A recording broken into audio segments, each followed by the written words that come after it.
Alors coucou chers tous, une petite vidéo, donc sortie de l'hôpital, je ne suis pas très en forme mais néanmoins pas morte, hein.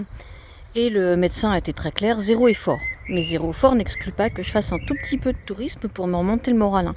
Faut pas oublier que la nourriture de l'esprit a un fort pouvoir de guérison. Alors vous avez en face de moi les sculptures de la chapelle d'Amboise, c'est juste une pure merveille. Je vous montre la flèche, voilà. Et il y a une photo globale, je tâcherai de vous la reposter. Et je vous fais faire une petite visite globale des environs, c'est absolument magnifique. Alors, dos à moi, le château, qui en lui-même n'a rien d'exceptionnel.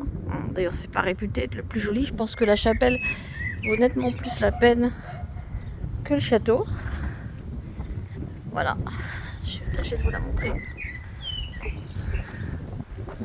Regardez-moi ça, regardez-moi ce travail exceptionnel d'artisan. C'est juste extraordinaire, avec toute la symbolique qui est attachée pour, hein, puisque toute la moindre parcelle exprimait une symbolique. Et puis maintenant, ce qui est également non négligeable, bien entendu, c'est la vue. Voilà. Waouh.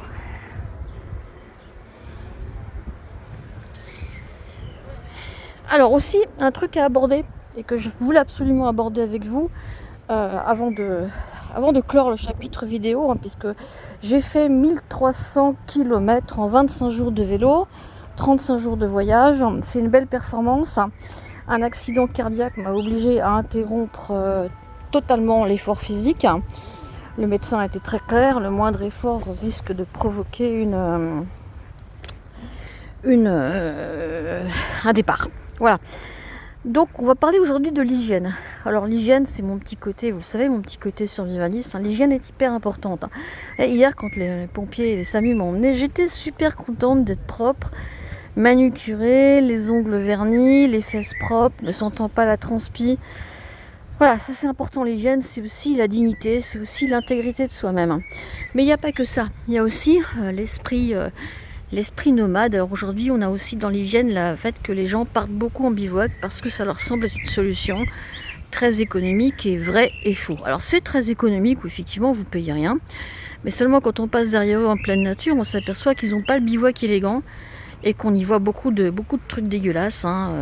Les gens ne savent pas faire. Ils savent pas, par exemple, que pour Popo, il faut creuser un petit trou, il faut enfouir ses déchets et pas son papier, hein, parce que le papier, il va falloir longtemps pour le décomposer. Autre chose aussi, dans un bivouac, on ne peut pas se doucher, on ne peut pas se laver. Alors, on utilise des lingettes, hein, c'est bien entendu, on n'est pas obligé de tomber à zéro hygiène. Néanmoins, l'effet n'est pas le même.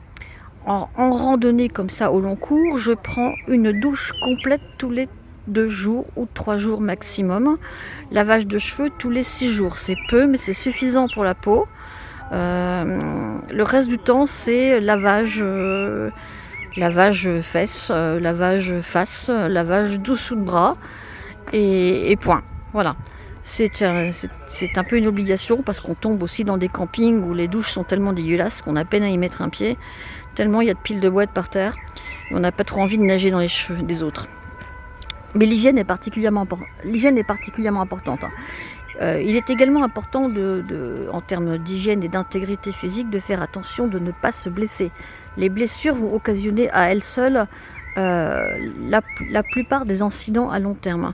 Chaque fois que vous vous blessez, vous prenez un risque. Dans la vie courante, on se blesse, on se met un pansement, évoque la galère, et si ça va pas, on va voir le médecin.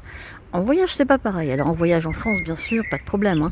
Moi, je me suis autorisé un début de crise cardiaque, en sachant que j'avais quelques jolis pompiers qui allaient me secourir. Et donc rien que la vision de leur petit cul dans leurs uniformes, allait me remonter le moral. Mais non, je plaisante, ailleurs qu'en France. Une plaisanterie comme celle-là m'aurait tout simplement coûté la vie. J'ai juste pas assez veillé sur moi. J'ai pas assez veillé sur la quantité d'efforts à fournir et pas dépasser. De façon générale, que ce soit en bivouac, en rando, en voyage, il faut prendre extrêmement soin de soi. Et c'est peut-être un des derniers apprentissages de ce voyage avant de bientôt raccrocher la vidéo.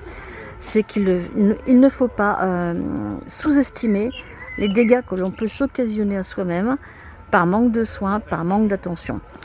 Ce sera bien sûr le cas dans les mois qui viennent, qui vont être des mois difficiles. Un certain nombre d'épreuves risquent de nous tomber dessus, entre autres le démarrage d'une 3e guerre mondiale, puisque Poutine s'y prépare. Il vient d'acheter, je crois, quelques millions de bombes à ce fou furieux de Kim Jong machin, en Corée du Nord. En échange de quoi, je n'en sais rien, mais je peux présumer que c'est le pire. Donc nous nous préparons à quelque chose de difficile et je vous encourage à être très très attentif et à rester prudent et à prendre soin de vous, parce que peut-être que bientôt ce ne sera plus aussi simple que ça en France, malgré tout le confort de notre beau pays, et je vous garantis que par rapport à d'autres, il est encore très confortable, même s'il est dirigé de façon étrange ces derniers temps. Voilà, écoutez, je vous fais des gros bisous. Je vous dis à bientôt. De toute façon, je continuerai désormais à faire mes canalisations exclusivement en vidéo. C'est-à-dire que vous les aurez sans qu'il y ait besoin de retranscription en direct. Et les voyances seront à la fois publiées par écrit sur mon site elisabeth-voyance.com et à la fois sur ma chaîne. Et je vous remercie par avance de bien vouloir vous abonner. Cliquez sur j'aime si c'est possible. C'est de façon à ce que moi aussi j'ai une petite chance de casser la croûte. Hein, on n'est pas encore dans un monde gratuit. Ça viendra peut-être, mais c'est pas le cas. Je vous fais des gros bisous. À bientôt.